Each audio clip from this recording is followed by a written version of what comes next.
Alright guys, what are we talking about today? BD1N. Not edge retention, but a week of use. Why am I doing a week of use on this? I did find a SPY27 Manix 2. It will be here in a few days. So it's been a while since I really used BD1N as an everyday carry. Just really kind of use it around the house here and there. Not a huge fan of the lightweight Para 3, but I am going to do an entire week of it. Write down what it cuts, how it does, what it compares to, so that when the SPY27 comes, I can use that, do edge retention with it, and carry it to compare to BD1N.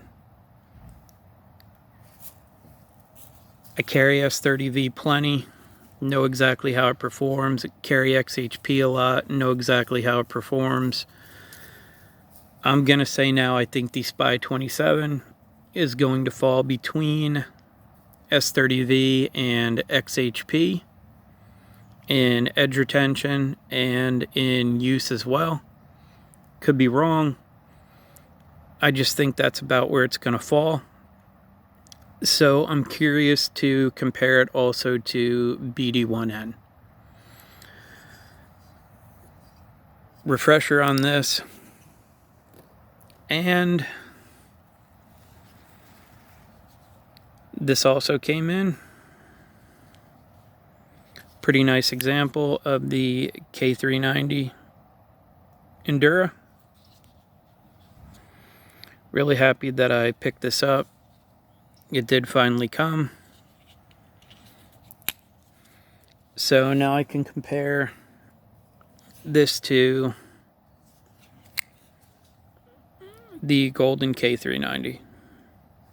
Since I know exactly how this does in use, edge retention and everything like this, I've carried this quite a lot to work the past couple months after I tested it.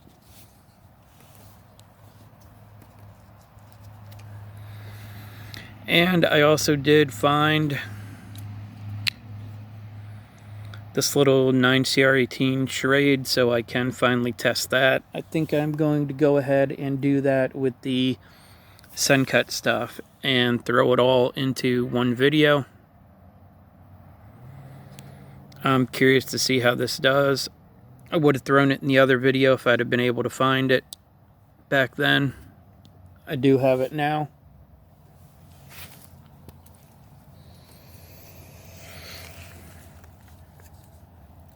Also, a couple other ones to talk about real quick.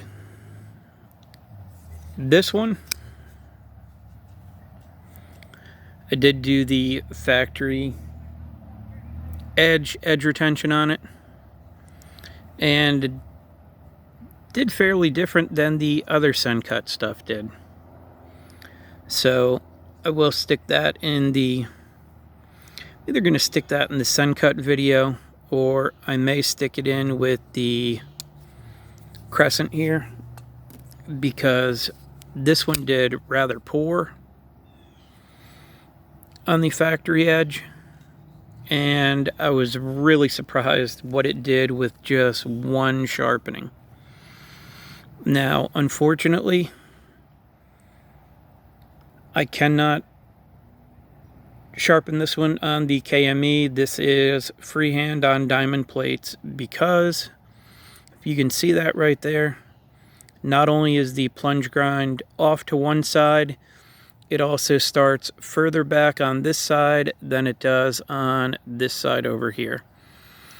It is enough of a difference that even though the bevels look about the same, they are both at quite different angles. So it is as close to 15 degrees per side as I could possibly get, but it's not quite there. It is just under 16 or a little over 30 inclusive when you add both sides together.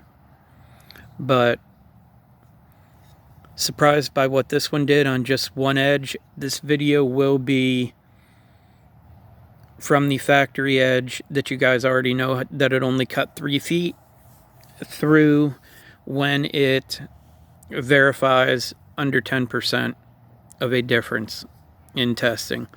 So far I'm not there.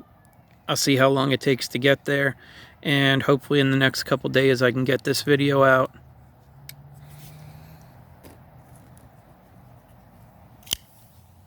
And I did finally find this Real Steel H6 again. And I'm glad that I found this also, because I have Tucson 14C and 12C to finish testing, and I'm going to go ahead and put this one in there also so that I can compare all of them at the same time.